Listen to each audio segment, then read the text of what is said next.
皆さんこんにちは。好奇心 TV です。今回の動画は、ろくでもない輩たちが目論んでいる計画に騙されないようにするためには、絶対に必要な情報だと考え動画を作成しました。主要メディアというのは、過去も今も多くの人たちを真実から遠ざけるために使用されてきたことは歴史が証明しています。我が国日本においては、先の大戦の前には朝日新聞を筆頭に戦争を始めることを煽ってきたことはよく知られています。朝日新聞社は満州事変を機に社論を転換し、記事や主催行事を通じて軍国主義プロパガンダの一翼を担うことになりました。歴史的事件の裏には必ずつきまとう陰謀論は、時間の経過とともにそれが真実であったということが明らかになっています。では今この瞬間に世界で起きていることについてはどうなのでしょうか。過去の事実から今とこれから先について語る人たちをキーな目で見る向きがありますが、長きにわたって共通している事実というものが確かに存在しており、それらを知ることはこれから何が起きるかを知る上で重要になります。この動画を最後まで見ることで、今この瞬間に起きている変化がどんな意味を持っているかの考察ができるようになるためにお役に立てるのではないかと思います。ぜひ最後までご視聴ください。このチャンネルでは、自分や家族の身を守るためにできることや、日本人がこれ以上騙されることがないようにするための情報を発信しています。チャンネル登録がお済みでない方はぜひチャンネル登録をお願いします。さて、今回取り上げるテーマについて語るときに欠かせないのが、主要メディアをはじめとして多くの方が陰謀論と呼んでいることについてです。主要メディアなどが言っている陰謀論というのは、とんでもない話という意味であったりとか、被害妄想的な話としての意味合いが強いと思います。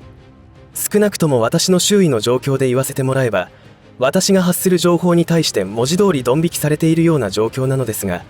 それは他の多くの方が置かれている状況と同じだと思います。ところが厄介なことに、陰謀論というものについて、彼らの見方もあながち間違っていないというところにあるのではないでしょうか。というのはネット上でもありえない情報を発信しているケースも見られますし、リアルな世界での犯罪でも妄想にとらわれた犯人が陰謀論を語っていたりするので、ますます混乱してしまいます。そもそも陰謀とは陰で行う計りのことなので、政治の世界でもビジネスの世界でも、ましてや他国の領土を侵略しようとしている国家がある中で、そこに謀略がないと考える方が無理があるというものです。このことは中国を例に挙げれば分かりやすいと思うのですが、中国共産党は偉大なる中華民族の復興という大義を掲げ、ウイグルや内モンゴル、チベットを事実上侵略しました。さらに今では南シナ海のほとんどや台湾、沖縄を自国領にしようと多くの工作活動を行っています。それはもはや工作活動というよりも、毎日行っている挑発行為や領海侵犯、領空侵犯は実効支配を行うための口実になるような侵略行為と言えます。他にもすでに公の事実となっている陰謀として、千人計画や孔子学院、秘密警察、海外警察などの存在は、前の動画でも触れた超限戦という名のもとに展開している陰謀であり謀略です。最終的には世界支配を目論んでおり、そのためにアメリカ社会の混乱、破壊を目的に違法薬物の密輸や偽札の拡散など、ありとあらゆる犯罪を国家レベルで展開しています。これらのことはもはや公然の事実ですので、主要メディアもとんでも話としての取り扱いはしていませんが、アシュケナージユダヤ人が支配する体制での陰謀についてはとんでも話として取り扱っています。ちなみにアシュケナージユダヤ人という言葉は主要メディアでは絶対に使われない名称です。それに対してスファラディユダヤ人は血統的に正当なユダヤ人を指し、アシュケナージユダヤ人は途中でユダヤ教に改宗した宗教的なユダヤ人です。この事実はちょっと前まではタブーな話題だったと聞きます。そして今現在世界の金融や政治、医療などあらゆるセクターを実質的に支配しているのがアシュケナージユダヤ人なのです。最近よく耳にする著名人で言えば、ウクライナのゼレンスキー大統領やアメリカのブリンケン国務長官、イスラエルのネタニヤフ首相、エマニュエル駐日アメリカ大使などが挙げられます。他にもあらゆるセクターで有名な人のほとんどと言っていいほどアシュケナージユダヤ人が占めています。また国連や世界経済フォーラムもその代表的なものなのですが、彼らによって牛耳られています。そのアシュケナージユダヤ人をも裏で操っているのがあのイルミナティということになります。その話は今回割愛しますが、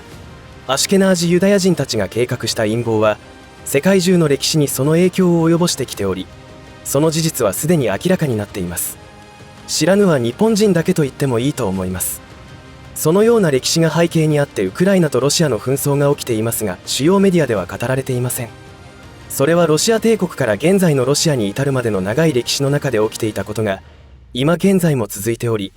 それがイルミナティとの戦いという形で表面化しているのです。そう言われてみれば日本の主要メディアはロシアが悪いという報道一辺倒になっています。それはアメリカの主要メディアがアシュケナージユダヤ人の支配下にあることが原因であり、日本の主要メディアはさらにその支配下にあるので、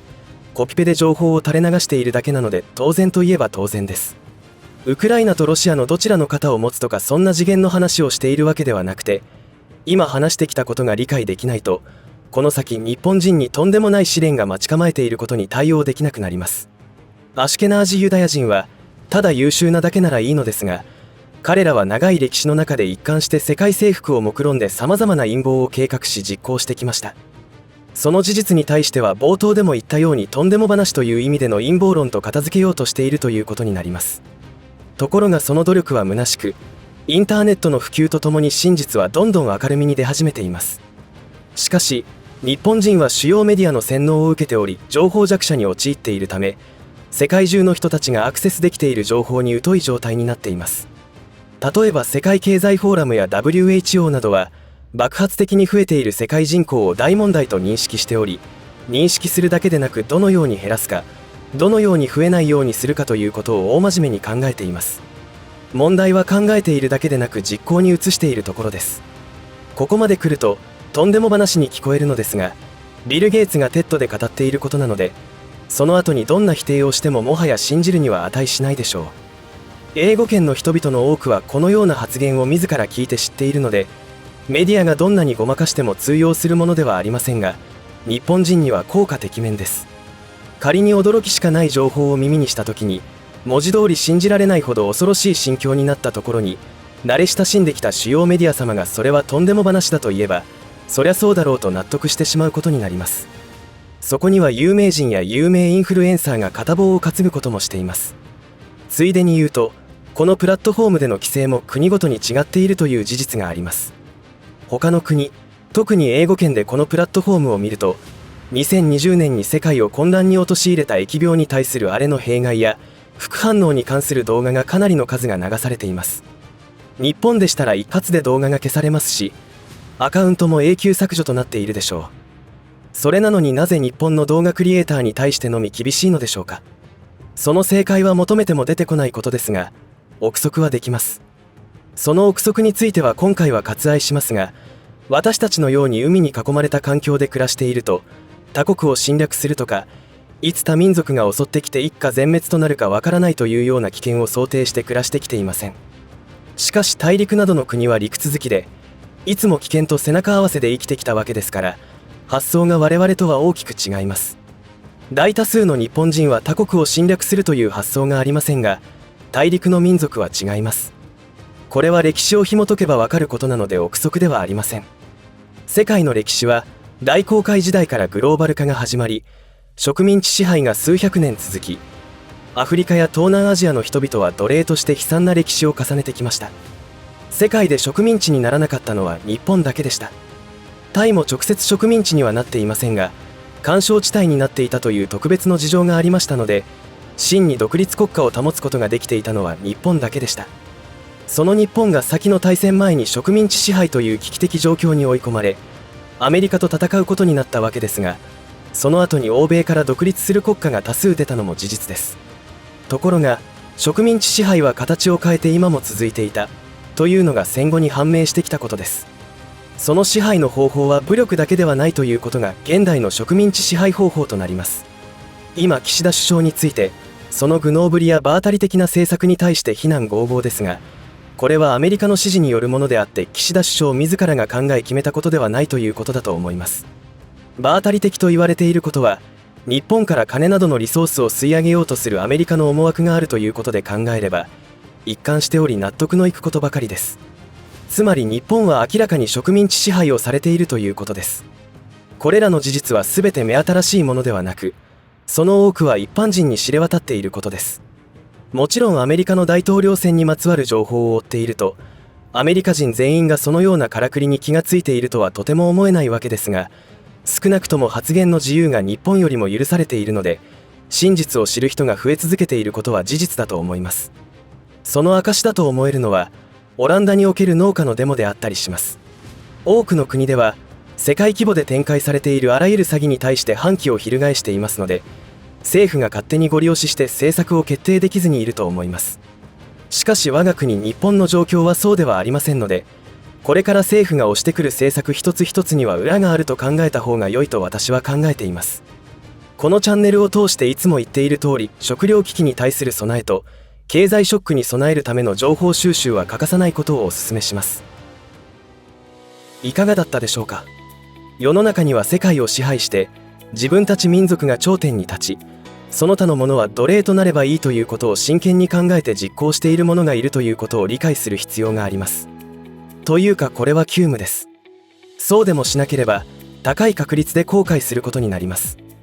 このプラットフォームにおいてその件について詳細に語ると、それなりのペナルティが課せられるので詳細は語れませんが、一人でも多くの人が常識を疑うことを始めなければならないでしょう。まさかそんなことするわけがないと考えるのは、あくまでも自分の価値観であって、それが全ての人も同じであると考える方が現実的ではないと理解することが重要です。私が情報発信をするようになったきっかけは前の動画でも話しましたが、納得できないことを突き詰めていこうと決めてチャンネル名も好奇心 TV と名付けました。何か行動すれば明らかに行動する前とは変化があるもので、今旧約聖書という世界最古の書物に書かれている内容について知ることになり、カルチャーショックを受けました。もちろん旧約聖書も新約聖書もその内容はあまりに膨大で、その理解も難しい部分もあるので、まだ入り口に立った程度のことですが、それでもその記載されている内容に驚くばかりです。最後に衝撃だったことを一つ挙げると、イエスが十字架にかけられる前、弟子たちにパンとワインは自分の肉であり血であると言って配ったシーンがありますが、創造主を裏切ってサタンとなった堕天使たちは、あらゆることに対して創造主の教えに背いてきています。それは全く別の情報から知っていた悪の儀式のことにつながるのです。そこでは子供の肉と血を食するということをしています。本当におぞましいことですが、これが現実です。そしてさらに世界中で子供の誘拐がとんでもない数になっているという話とつながることになります。私の現時点の認識は、世界中で起きているあらゆる事件や事故は全て偶然ではなく計画されているものであり、全てつながっています。ウクライナとロシアの間で起きていることも、イスラエルとパレスチナで起きていることも全てつながっているのです。そうしたことから分かることは、日本もいずれ巻き込まれるということになります。これは避けられないことだと思います。なのでこのチャンネルでは一貫して大難を小難に変えられるように、一人一人が危機意識を持って自ら考えなければならないと言っていることになります。そしてここが重要ですが、世界支配を目論んでいる者たちの手口は、庶民を恐怖に陥れることで支配するというものです。恐怖といえば戦争、疫病、異常気象、経済ショック、貧困、食糧危機などです。初めてこのような話を聞いた方の中にはゾッとする感覚に襲われると思いますが、知らないままでいたらもっと悲劇が起きることになるので、知ることができてラッキーだったと思うことです。そして孤独を感じる必要はなく、今まで騙されてきたということから目覚めた人は他にもたくさんいます。そしてその邪悪な存在の勢力はどんどん弱まっていると言われていることで希望が湧きます。その背景には創造主の手が加わっていると言われていますし、何よりこのことに気がつき始めた人が急増していることにあると思います。聞いたところによると神一輪の奇跡というものがあるらしく、一輪とは 1% のことですが、おそらく地球上でたった 1% の人たちが自分たちはずっと騙されてきたということに気がつくだけで奇跡が起きるということだと思います。人の意識は深層部分でつながっていると言われていますよね。旧約聖書の中でも邪悪な存在は抹殺されると言われていますから大丈夫です。ただその過程ではとんでもない試練が待ち構えていると言われていますが、果たしてそれはどんなことなのか誰にも分かりません。あらゆることに対して日々感謝して冷静を上げて、物理的な肉体が維持できるための水や食料、日用品などの備蓄は生き延びるために自分自身でできることの一つです。今回話したことは、この動画をこの時点までご覧いただいている方にはすでに承知のことだと思いますが、今一度マインド設定が必要だとご認識いただければと思います。最後までお付き合いありがとうございました。以上で今回の話は終わりとしますが、皆さんの応援が次の動画作成の力になりますので、いいねボタン、チャンネル登録、通知設定をオンにしていただけると嬉しいです。また、コメント欄へのご意見、ご感想の書き込みもいただけたら励みになります。最後までご視聴ありがとうございました。好奇心 TV でした。